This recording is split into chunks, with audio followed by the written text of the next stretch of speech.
Right, here we are again, a week and a half, 2 weeks later, and hello, and one thing about the Supreme Court, and we certainly will, I think you can agree with me, they don't have to be consistent. I mean, it depends on the times. It certainly depends on the individuals on the court, and depends on the the temper of public opinion as well. So what I'd like to do this afternoon is I'd like to talk about the court and from the period right after the Civil War. So let's give it a date.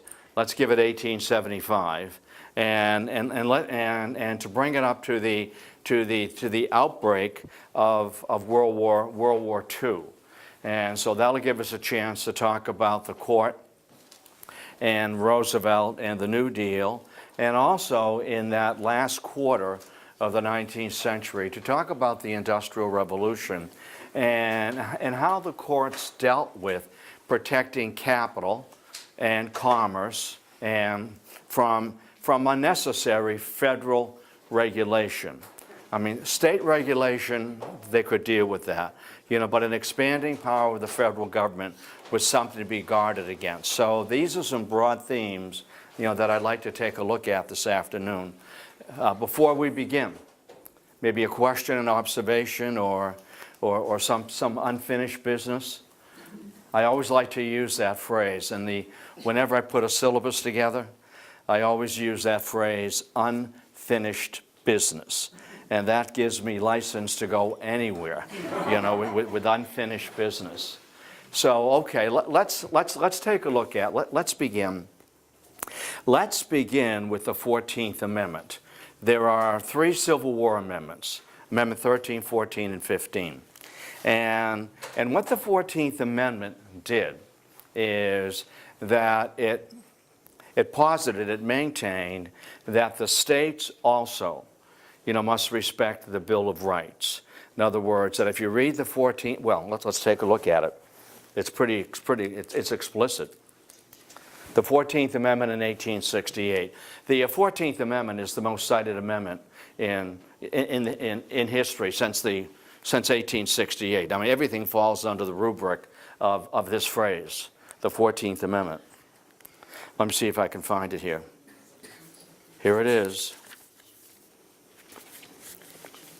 I'm just going to read the operative part. Here we go. No state shall make or enforce any law which shall abridge the privileges and immunities of citizens of the United States, nor shall any state deprive any person of life, liberty, or property without due process of law. No state, life, liberty, or property without due process of law. When the first 10 amendments, actually the first 8, when the Bill of Rights was passed in 1790, 1791, it was designed to limit the powers of the federal government. In 1868, with the 14th Amendment, the 14th Amendment was written to, 1, protect black Americans, and also to ensure that the Bill of Rights be honored by the states. You see, when the Constitution was written, and maybe you've got a thought on this, I don't know. When the Constitution was written, the states were concerned about an overly powerful federal government. So they didn't fear the states. They feared an intrusive, powerful federal government.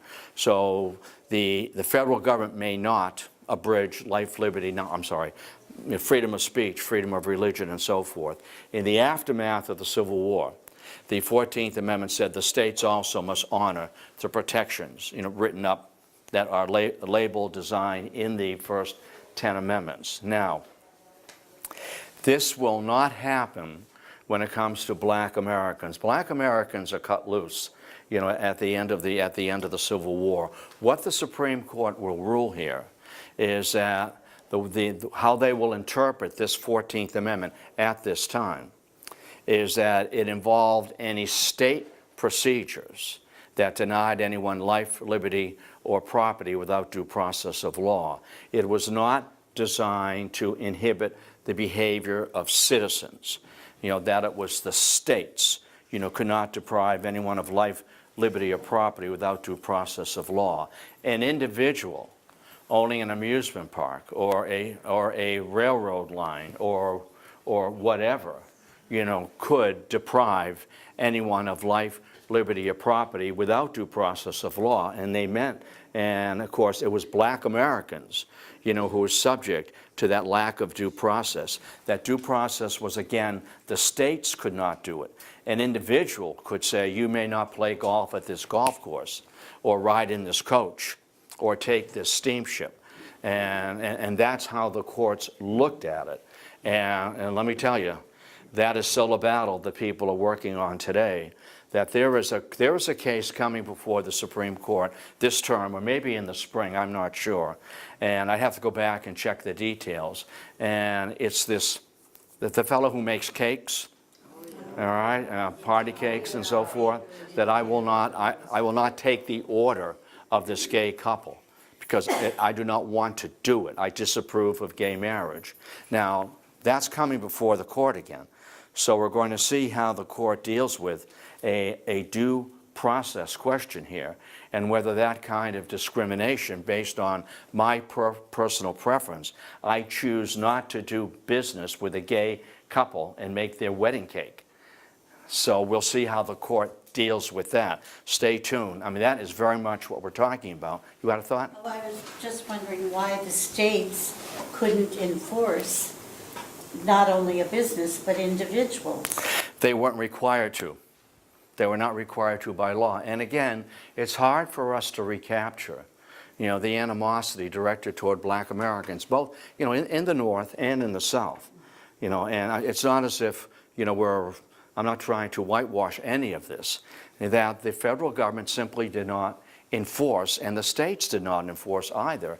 It was, you're very much on your own. This is when the Klan was riding. I mean, these are the night riders. These are where, even though with the 15th Amendment you might try to sign up to vote, be careful. Be careful, because one might get a visit from the night riders that don't think you're voting at town meeting tonight. I mean, just don't show up. Beaten, lynched. Where you live, your cabin, burned to the ground. You better keep your head down. And speaking to that politically, in 1895, again, right in the center of this, will be Booker T. Washington. And I know you remember that name, Booker T. Washington. And he was one of the first intellectual leaders of black America after the Civil War. And Booker T. Washington wrote a paperback, a primer for proper behavior in the, in a Jim Crow Reconstruction South, and it was called Up from Slavery. You may have read it in school. I think it's still in print. And what Booker T. Washington advised is that vocational education, show your worth by vocational education, that you can contribute. And do not demand, voting and housing and so forth yet. That will come.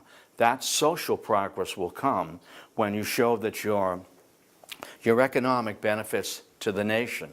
And in a famous speech, it's called the Atlanta Compromise, I'm doing this deliberately, that Booker T. Washington said that we can be as separate as the fingers on a hand, and yet bring that hand together to hold a tool, to wheel a wheelbarrow, to swing an axe. In other words, vocational education. We can be as separate as this, and yet we can come together to build the transcontinental railroads, maybe, or the Brooklyn Bridge, or to do vocational work, farm work.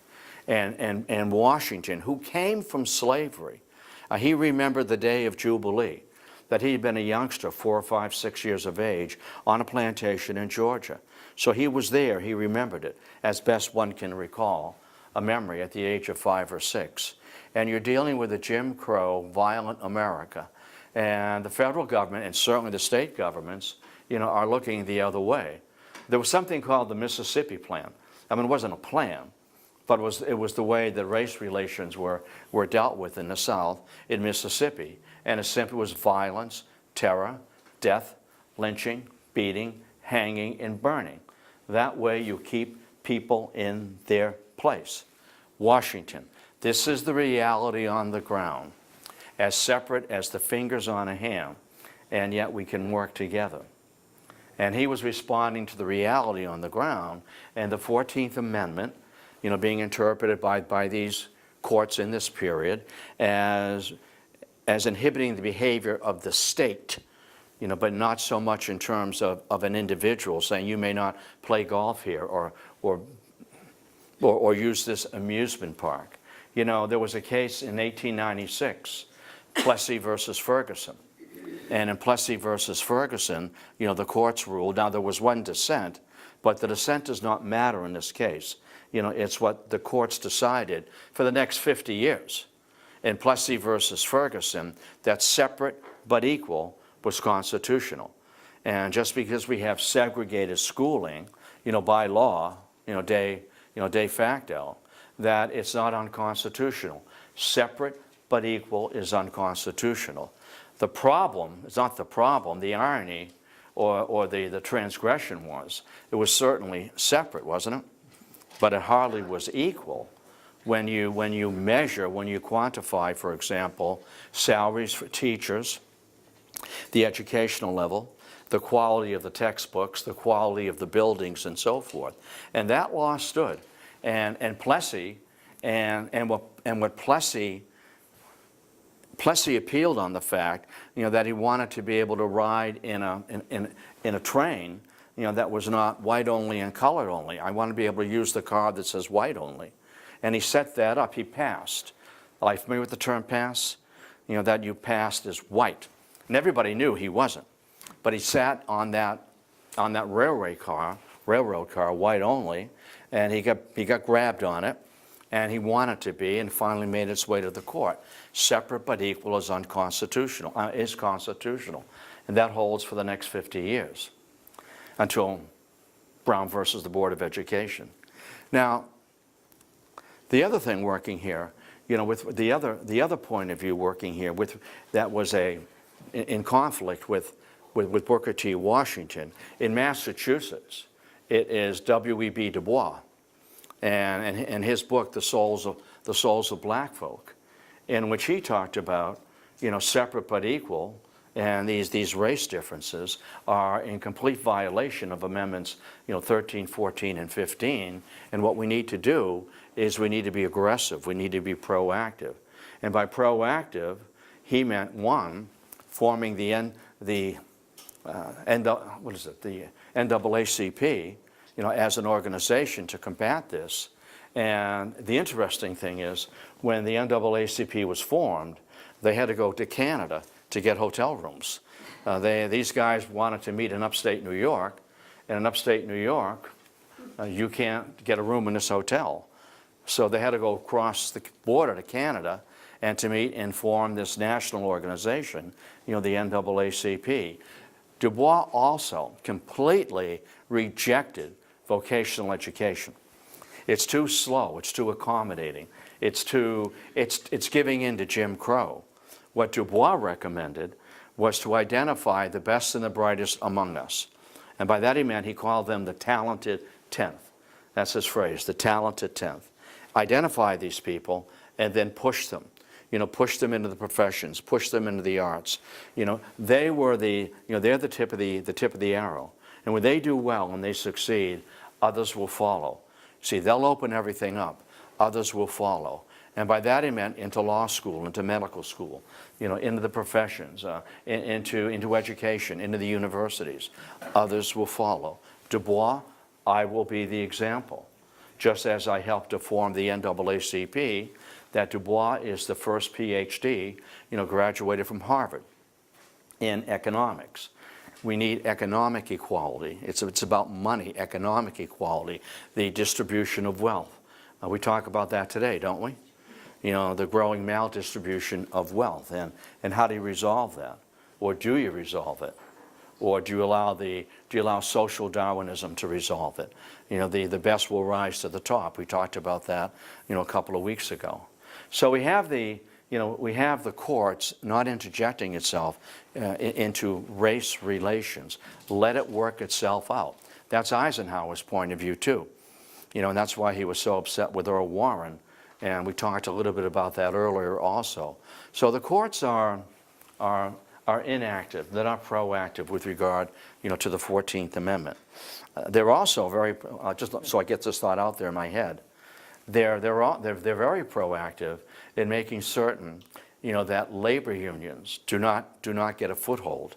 That we need to protect capital, we need to protect corporate America away from the influence, if you will, of labor organizations. It is a threat to a rugged, social Darwinistic, laissez-faire America. A thought? Well, when you read the 14th, I may have not heard you correctly, but you started out, you said, shall deprive life, liberty of a citizen. And then I thought in the second part of that, you said anyone. Let me read it again. Let me read it again, because I did move was through wondering it. whether the anyone is how immigrants get legal status in the courts. Is that the chain? Yeah. Immigration was a problem. Not a problem, it was a big issue. Between 1890 and 1920, about 500,000 immigrants came into the country. And now it was left to the states to deal with that on an individual basis. But let me read that operative phrase again. The 14th Amendment, it's a long amendment, and large parts of it are no longer applicable because it deals with particular punishments for Confederate states coming back into the Union. I mean, that's all a moot point now. But for you and for me today, let me read the entire first paragraph. All persons, Section 1, all persons born or naturalized in the United States and subject to the jurisdiction thereof are citizens of the United States and of the states wherein they reside. So there is citizenship for Black Americans and for American Indians. I mean, there's citizenship right there at the federal level and state level. End of that first sentence. Second sentence, no state shall make or enforce any law which shall abridge the privileges or immunities of citizens of the United States, nor shall any state deprive any person of life, liberty, or property without due process of law, nor deny to any person within its jurisdiction the equal protection of the law. Now that is very open language, isn't it? Subject to deep interpretation, and it's how the courts interpret that. Black Americans, you're a citizen, you can vote, but the state may not prohibit access, but an individual may. And that's why I came back to that, fellow who makes those wedding cakes. Can he choose not to take your business? Can I choose, I don't want to do business with you because you're homosexual? I don't want to do business with you or your partner because you're getting married and I disapprove of that marriage. The court's going to take that up. And that's a deep philosophical, intellectual, religious issue, isn't it? No. And the courts do not like to get tangled up in that. So, pardon me? I don't think that's deep and philosophical. I think that's, I'm trying to think of a better word than hate. I think it's prejudice. Hateful? Thank you, prejudice. Prejudice. Yes. All right. Again, that's your opinion. And we're going to see how 9 men and women deal with that. Of course, what they might do, and the courts can do this, they can refuse to hear it. They can duck it. You can duck something if you want to duck it. And the courts for 50 years had ducked Plessy versus Ferguson. Warren said, I'm not going to duck it. I want to take it. 1, 2. Yeah, I thought I saw, yes. And what about the Hobby Lobby case, which they did take? Yes, right. Isn't there a parallel? In terms of abortion and funding for abortion or funding for, Well, yeah. A person's private beliefs. Right, absolutely. I mean, and in each of these cases, it gets ruled differently and looking at different pieces of the law and the way the law is written. I know, it's so confusing. As I said 5 minutes ago, consistency is the hobgoblin of small minds. Do not look for consistency, and except in a few places. For example, I mean, I think at some point, and I'll make a prediction here on our watch. It may not be on this court, but I think at some point I think the death penalty will be dealt with as cruel and unusual. No cruel and unusual punishment shall be inflicted. That's an interesting verb. And I think some court at some point will simply say that the death penalty is cruel and unusual. Now that may offend people, it certainly may. You know, an eye for an eye, a tooth for a tooth. You know, but the court is moving in that direction. And it's going to, and that will, I think that will be declared unconstitutional at some point on our watch. I saw some, yes. I was just going to say that there is a tension, though, between, you know, what you were saying about the rights of the individual, like. I don't want to do business with you. Huh? I mean, the right of an individual to say, I don't want to do business with you. Gay and lesbian on the one hand, and religion on the other, freedom of religion, and that's in conflict here. You know, I'll tell you, the court had to deal with in this period also, you know, Mormonism. You know, in other words, you know, a guy having 3 or 4 or 5 wives. And is that offensive religiously, socially, politically? The court had to deal with that, and they said, let the states deal with it. We don't want to deal with that. And while personally, the Chief Justice, I think it was Fuller or White, said, I'm opposed to it, but it's a religious practice. Now, the British, if I can take a trip with you here for a minute, in India, a religious group, I think they were called the Thuggies or something,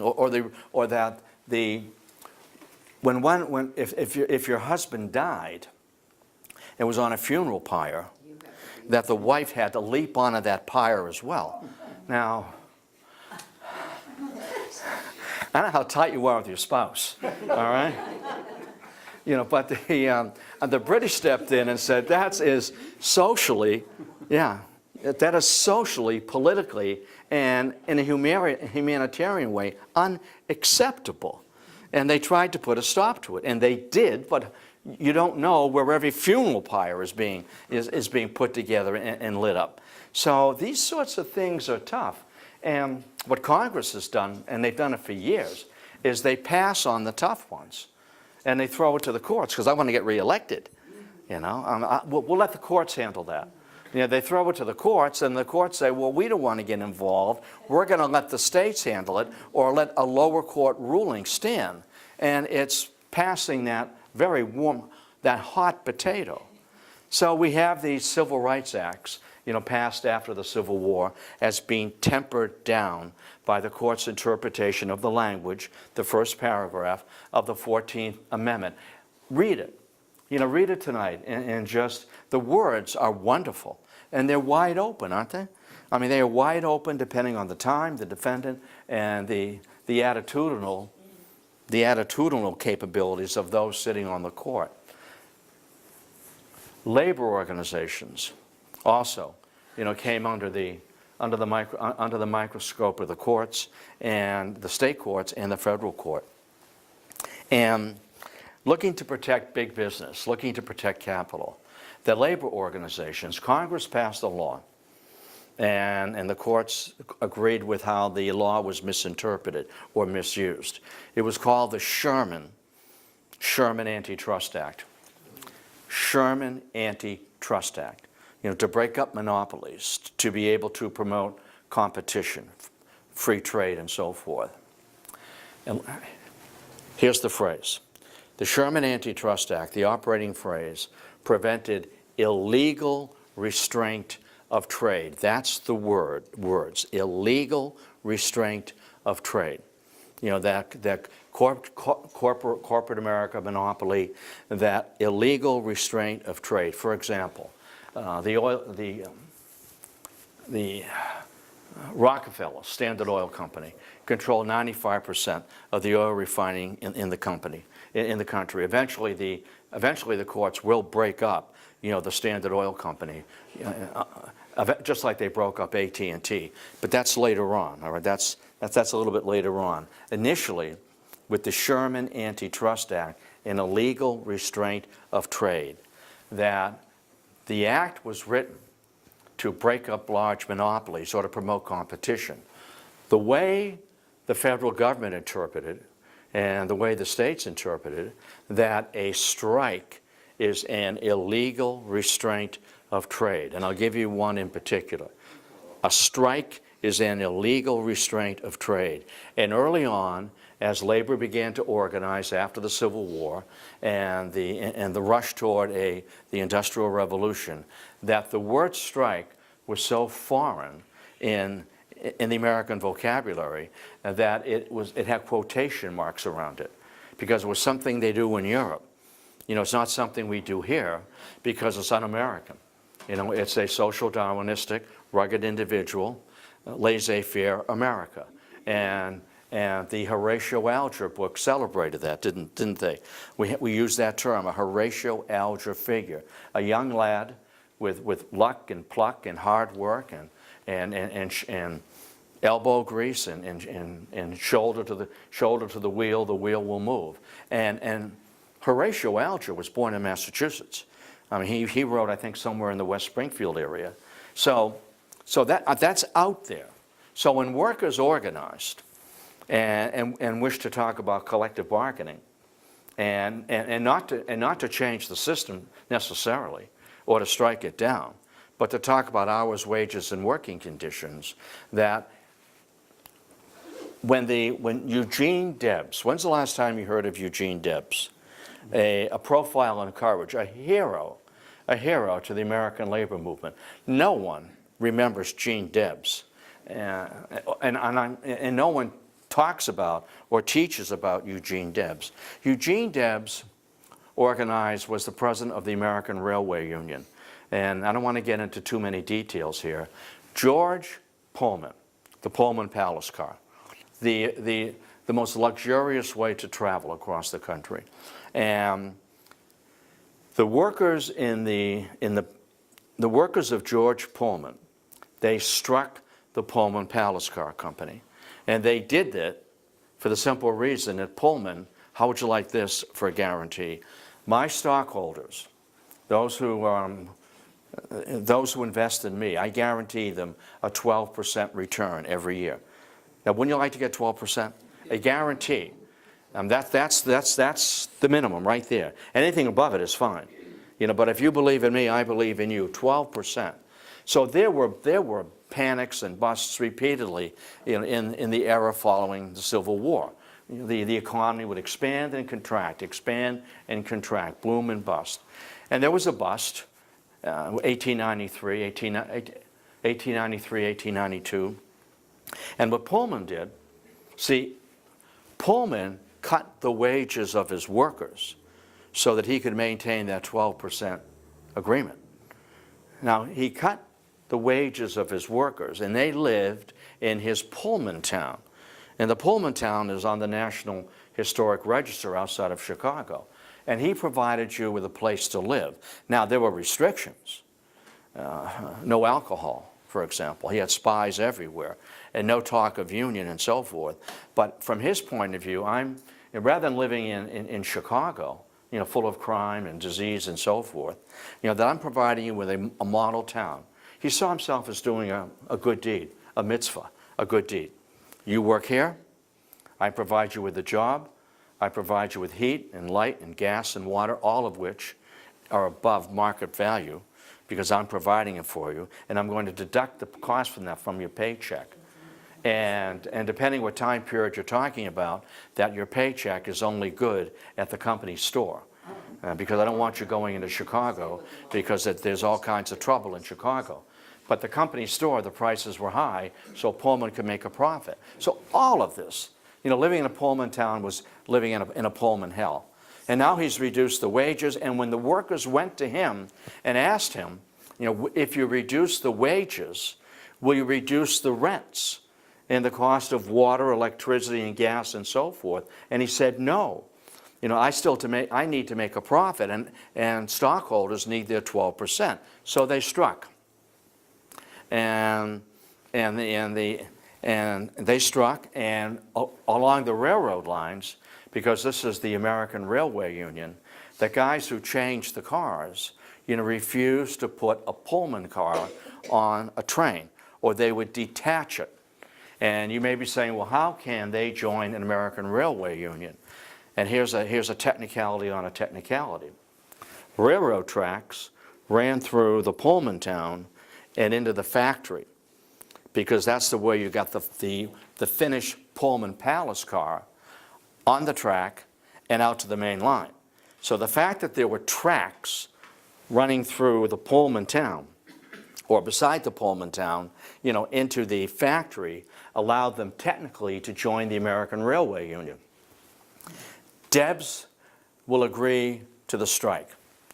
And in order to cripple Pullman, that guys who change cars along the line refused to attach a Pullman Palace car, or they would detach it. The government got involved. The federal government got involved. This is a legal restraint of trade. A strike is an illegal restraint of trade because George M. Pullman and his stockholders cannot make a profit. So what happens is troops are sent in. I mean, everybody ganged up on labor. The press, the church, public opinion, and the troops went into Chicago. And whenever you put troops in among civilians, particularly striking workers, you're going to have trouble. And there was trouble. I mean, the governor of Illinois, contacted President Cleveland and said, I've got things under control. There are a few isolated incidents, but if you send federal troops in here, there's really going to be trouble. And there was, and that's when there was burnings and shootings and so forth, and the entire strike was eventually crushed, a violation of the Sherman Antitrust Act, not because you have a monopoly on the Pullman Palace Car Company, but because your workers have joined a union and you can't make a buck. And that's not right, because this is a rugged individual, pro-business, government, and court. Pullman had the last word on this one. That when the strike was broken, and it was broken. I mean, there were blacklists and yellow dog contracts. The yellow dog contract simply is you sign an agreement that you will not join a union as a condition of employment. And if you do, if you join a union, you talk union, you distribute union literature, you're gone, automatic, gone, terminated at that point. Pullman, if you're late on your rent, I'll give you 10 days. And at the end of 10 days, if you don't make good on your rent, the wagons will come, and my goons will unload your furniture, will take the furniture from your home into the wagon and leave it at the, where the Pullman town ends and Chicago begins. Imagine getting evicted that way. And you've got 10 days. Or they leave it right on the sidewalk, but you're out of that place. And if you're late with the rent, that's Pullman. That didn't make for good employee relations. So when the strike is over, and these guys want to get their jobs back, and they're broken, completely broken. He said, you're all done. Any one of you who went on strike, you're done. You're being moved out. You will not get your job back here. Those who did not walk out, and there only were a few dozen, I mean, they kept their jobs. And he went into Chicago and hired a whole new labor force. The courts, the government against labor. It is un-American. It's Marxist. It's socialist. That strike led Eugene Debs to join the Socialist Party. And he ran for president 5 times as a socialist. I mean, the last time, he received, I think, almost 1 million votes, and he was in a federal penitentiary, because of his support. When Eugene Debs, nobody talks about him. One more thing about Eugene Debs. Eugene Debs went to jail during the Wilson administration for refusing to support World War I and urging workers not to report for the draft and not to enlist. Now this violated, and Congress passed something called the Espionage Act, the Sedition Act, that you cannot say anything, print anything, or meet to talk about not joining up with the war. Debs's position was that this war was being fought on the backs of American labor, of European labor, and for the benefit of captains of industry, or the merchants of death, as they were described, banking, armaments, and so forth. And he urged people not to enlist, and he urged people not to, if they were drafted, not to appear. He gets thrown in jail. This is the kind of guy Debs is. He gets tossed in jail. He gets 10 years. And when the war is over, Warren Harding pardoned him. And Warren Harding met with Debs, and he said that Debs is a very congenial guy, and the very kind of guy you got to watch out for, because he's so congenial and so self-effacing that people will follow him. It's all about the movement. It's not about me. Here's my point. When he got out of jail, he got his cardboard shoes, and he got his suit, made out of what was called just the worst, it was Negro cloth. It was called shoddy, shoddy, just the poorest quality of cotton. And he got $10. The old days, you got $10 and you got the handshake from the warden, and out you go. He took his $10 and he donated it to the Sacco and Vanzetti Relief Fund. See, Sacco and Vanzetti, 2 workers. The Sacco and Vanzetti trial, 1920. Why? Trying to not only organize workers, but also to try to build the enrollment in the Socialist Party. And Sacco and Vanzetti were found guilty because they were Italians, right? They were immigrants. They were Italians and they were immigrants, and they were anarchists. They were trouble. And they talked about the phrase they used, the immiseration of the working class. Low wages, poor working conditions, and long hours, at 10 cents an hour. So here is Debs. I got $10. I just did 7 years in the federal pen, and I'm giving it to the Sacco Vanzetti Relief Fund. And that's what made him such a hero, to the working class. For the establishment, he's the enemy. So labor is being beaten down here. The black Americans, keep your head down. Keep your head down. Nobody's coming, no one's picking up the phone when you're dialing 911. You're on your own here. Let me stop for a minute here. Anything about labor, capital at this period of time? One did not retire. One simply, when one could not get out of bed, you simply rolled over and faced the wall and died. There was nothing. In 1900, the United States had the highest industrial accident rate in the world. And people applauded that. It shows how tough we are. The highest industrial accident rate in the world. And also the leading economic power by 1900 and the greatest consumer of raw materials. And that's why Theodore Roosevelt later on will begin work on conservation. The conservations, that's the word, not environmental issues, conservation. So I want to move up just a little bit in a moment. Go ahead. Well, the same process was used against all the extractive industry workers, the miners. The whole West is full of stories of the troops wiping out the towns where these miners lived. Sure. There were strikes everywhere. And the troops would come in and set up their machine guns, or not machine guns, Gatling guns. But they killed women, children. Oh, absolutely. Just fire into the tents. Right. Just fire into the tent cities. Did I mention the film to you? I'm not quite sure if I did. I always try to mention it at this point. Did I mention the film to you, Matewan? M-A-T-E-W-A-N?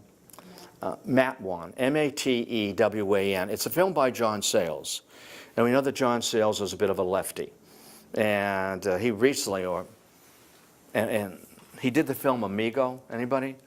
The film Amigo. And it deals with the Spanish-American War. And Amigo speaks for itself, doesn't it? And the mayor of the city, and American troops there. And he's got people in his town that are supporting the insurrection against the Americans. And the Americans come in and, they threaten him, and you got traitors in this town. Who are they? I don't know. They leave. And then the revolutionaries show up again, and they're looking to make trouble for the townspeople because American troops were here. So he's caught between American occupation, sounds like Vietnam, doesn't it? American occupation, or Iraq, Afghanistan, American occupation forces, and on the ground, the insurgency. And like in Matewan, the film does not end well. See, he tells a true story. These are true stories. And in Matewan, it's a strike in West Virginia in the coal mines. And if you want to spend the time, it's about a 2-hour film. You can probably rent it for $2. The only thing is, you really need to pay attention to the dialogue. You can't get up and whatever. It's all the dialogue. And as you listen to the dialogue, the tension between various divisions among the workers. And then they bring in strikebreakers. They bring in blacks from Alabama who work the mines. And they don't realize they're being used as strikebreakers. And there's tension here.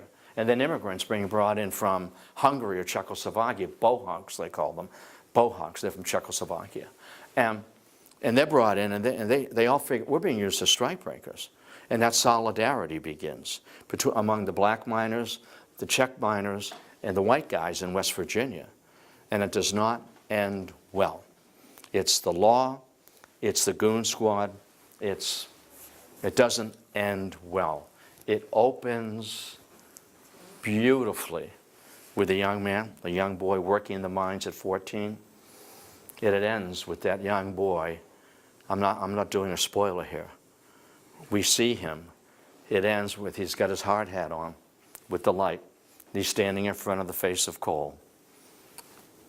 And in between that illuminating opening and that very dark close, you have all the dialogue of anti-union, you're socialists, you're un-American, and we will crush you.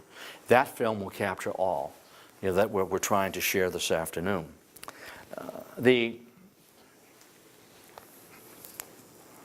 So Eugene Debs becomes a socialist, and he gives his money to the Sacco Vanzetti Fund. The New Deal and the way the courts responded to this legislation during the New Deal is very illustrative of the courts looking to tamp down an aggressive, intrusive federal government, in their view, an aggressive, intrusive, regulatory federal government. I mean, Franklin Roosevelt,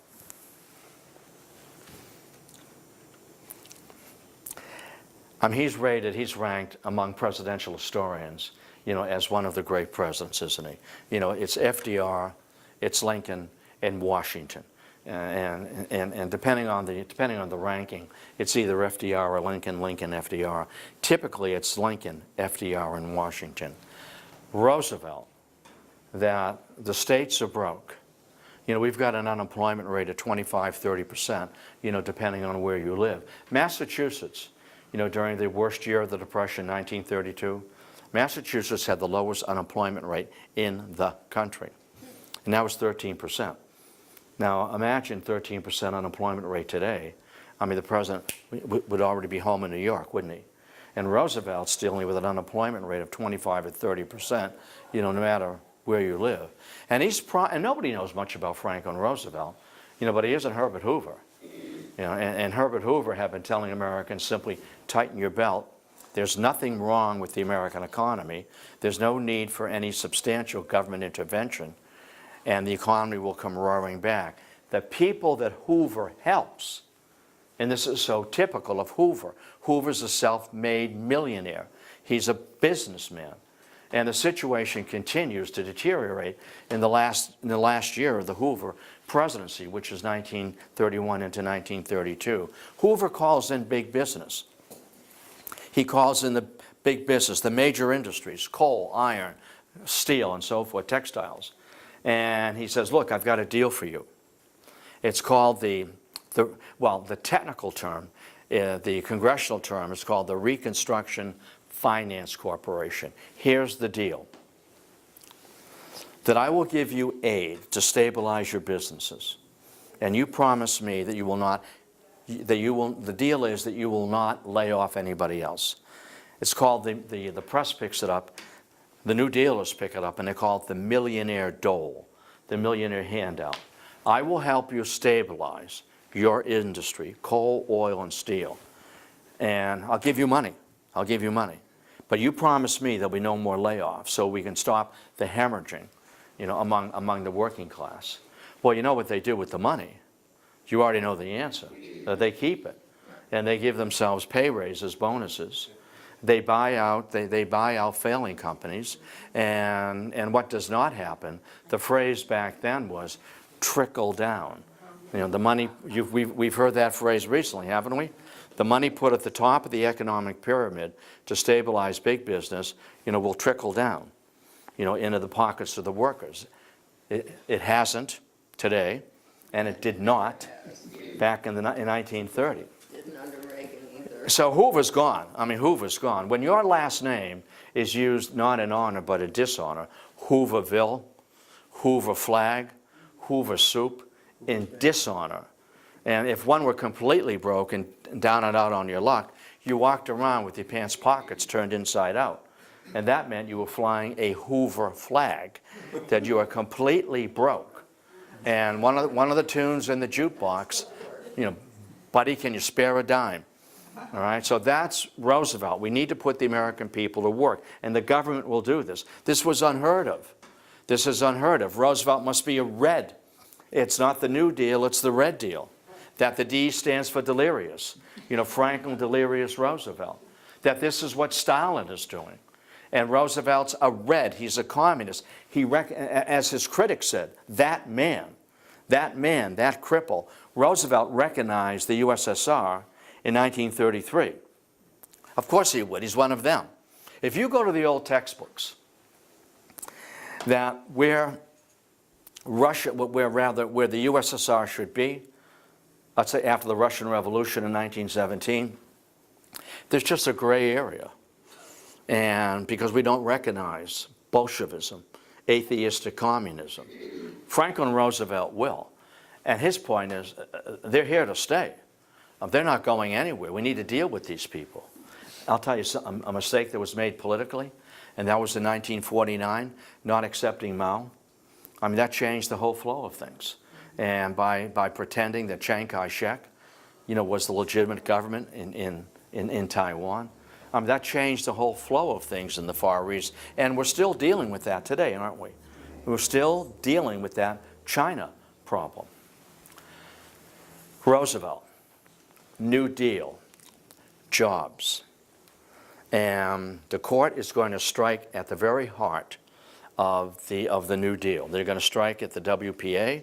They're going to strike at the NRA. They're going to strike at the AAA, the Agricultural Adjustment Act. But Roosevelt, the states are broke.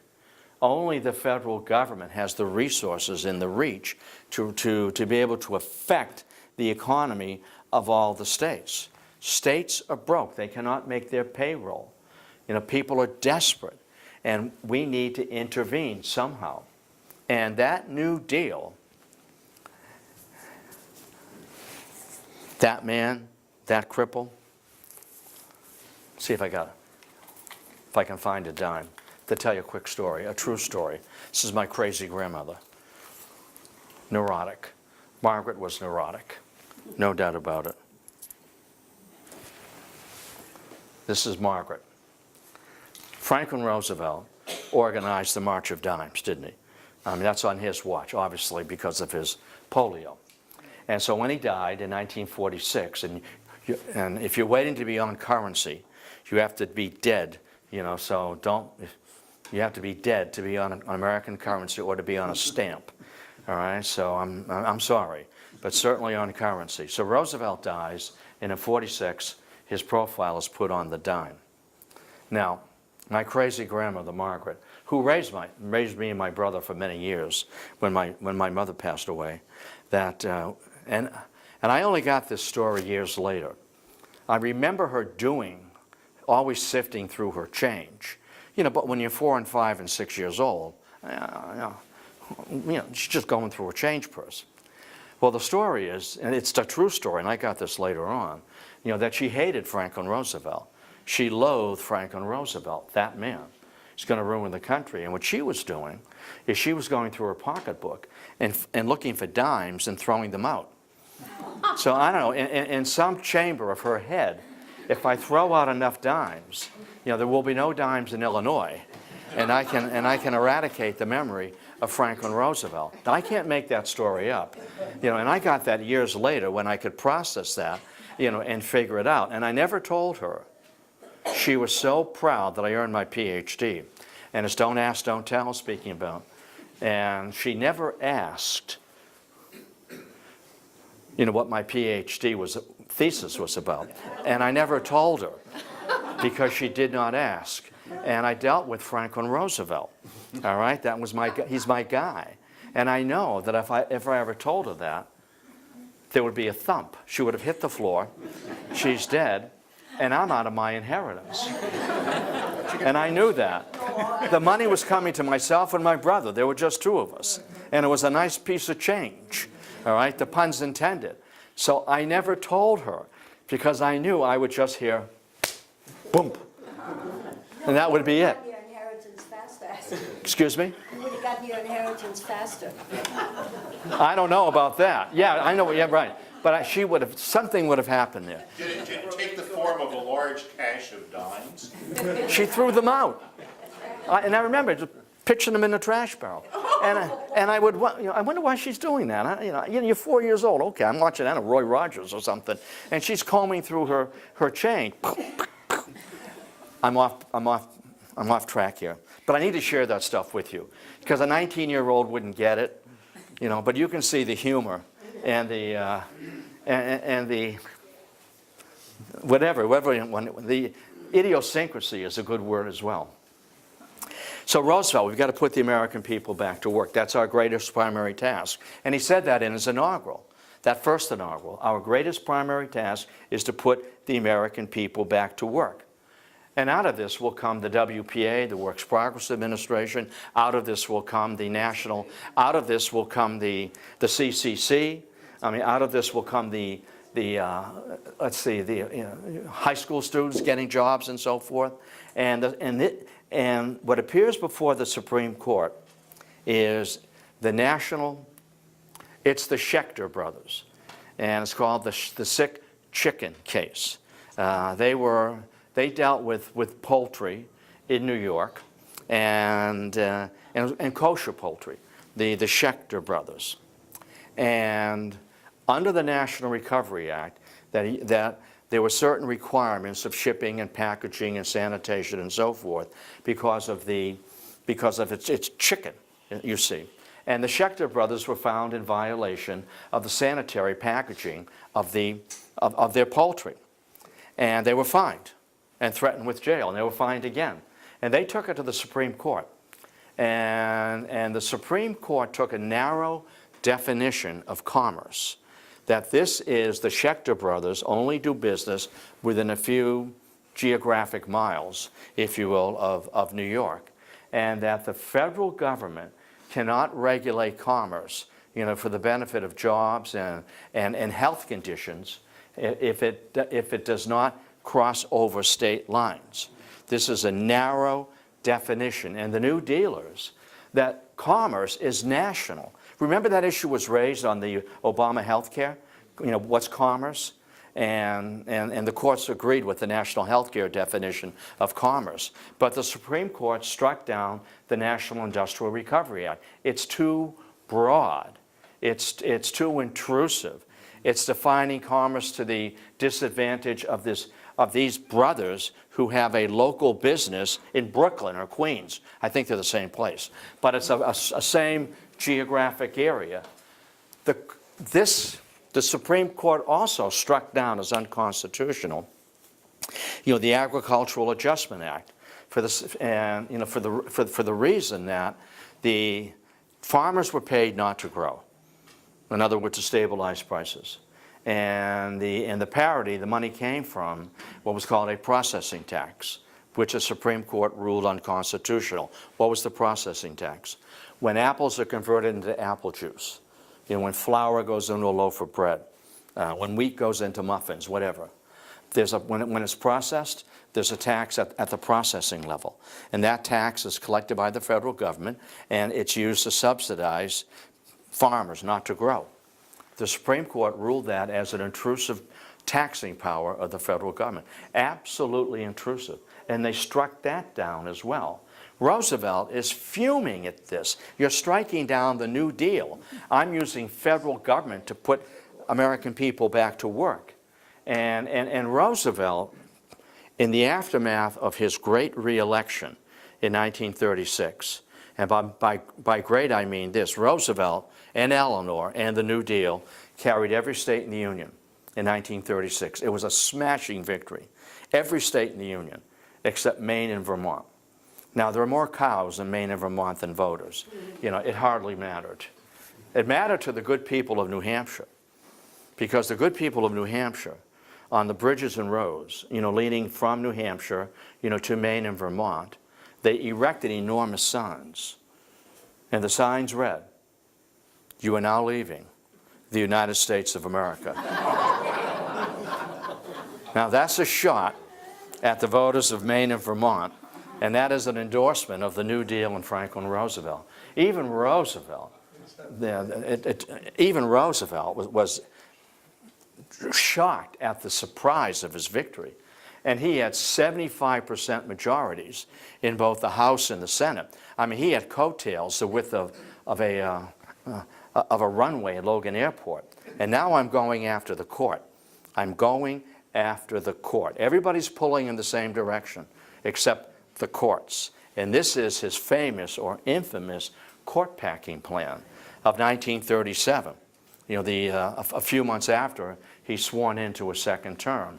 And what Roosevelt proposes, and he's being completely disingenuous here, and everybody knows what's behind the proposal, that for every federal judge over the age of 70, you know, that I need to appoint another judge, because at 70-year-old, you're worn out, you're exhausted, you've had it. You know, it's time to pack it in, roll over, face the wall, and go away. All right? Roosevelt, that the members of the Supreme Court, these are 9 old men. That's his phrase, not mine. 9 old men. Another phrase, that the members of the Supreme Court have a horse and buggy definition of the Constitution. It is not 1837, it is 1937. And we need to juice up the courts. We need to rejuvenate the courts. So he picked the number 70, the age 70, because there were 5 justices on the Supreme Court, six justices on the Supreme Court who were 70 or older. So what I can do to speed up the work of the court and make it more liberal and influence it, if I can get 6 more appointees on the court, I go from 9 to 15, and that's a rubber stamp, assuming I pick the right men. It would always be men back then. See, one of the issues is, one of the issues, and it's always true, you know, it's when you put somebody on the court, you know, sometimes they're not acting the way you thought they would act. You know, it's like when you say "I do," you know, sometimes a year later, this is not what I raised my hand for. Wait a minute, this is not, I didn't bargain for this. The Supreme Court didn't always have 9 men. No, absolutely, and Roosevelt made that case. I mean, it was as low as 5, it had been 7, it could be 9, it could be 15. There's no number at all. So if I can put 6 justices on that court, I can swing it, you know, to the New Deal and make sure that there are no more New Deal programs declared unconstitutional. Well, after that, there were none. The Supreme Court read the tea leaves. They knew that they were on Roosevelt's radar, and we better join, you know, in the effort to cure the unemployment of the Great Depression, because it's not going away on its own. What did cure the unemployment of the Great Depression was, of course, World War II, wasn't it? You know, the guys put on a uniform and went off to war, and the women put on a uniform and went to the factories and became Rosie the Riveter. So that's a good place to put a period and to segue into the court in the post-war period and the national mood in the post-war period. And the national mood was governed by the fear of the Reds, right? The fear of the Soviet Union, you know, the fear that we may be communized. And the Cold War and the Red Scare are very much a part of the communal thinking, the community thinking of Americans after the Cold War. We need to protect ourselves. Just as Wilson, we need to protect ourselves against those men and women who are opposing World War I. And we need to protect ourselves against people who might be pinkos, pink, or is that red? Red's even worse. Pinko, fellow traveler, better dead than red. You know, that the sonic boom is the sound of freedom. Have the kids scramble under their desks so they can ride out a nuclear war. Everything will be fine in 2 days. You know, there'll be, you know, there might be, you might have to dust off some radioactive ash, and we'll have a few days off from work. We might have, in school, we might have to replace a few windows, you know, but everything will be fine. We can ride out a nuclear war. So it'll be the Red Scare. It'll be the court in the 40s.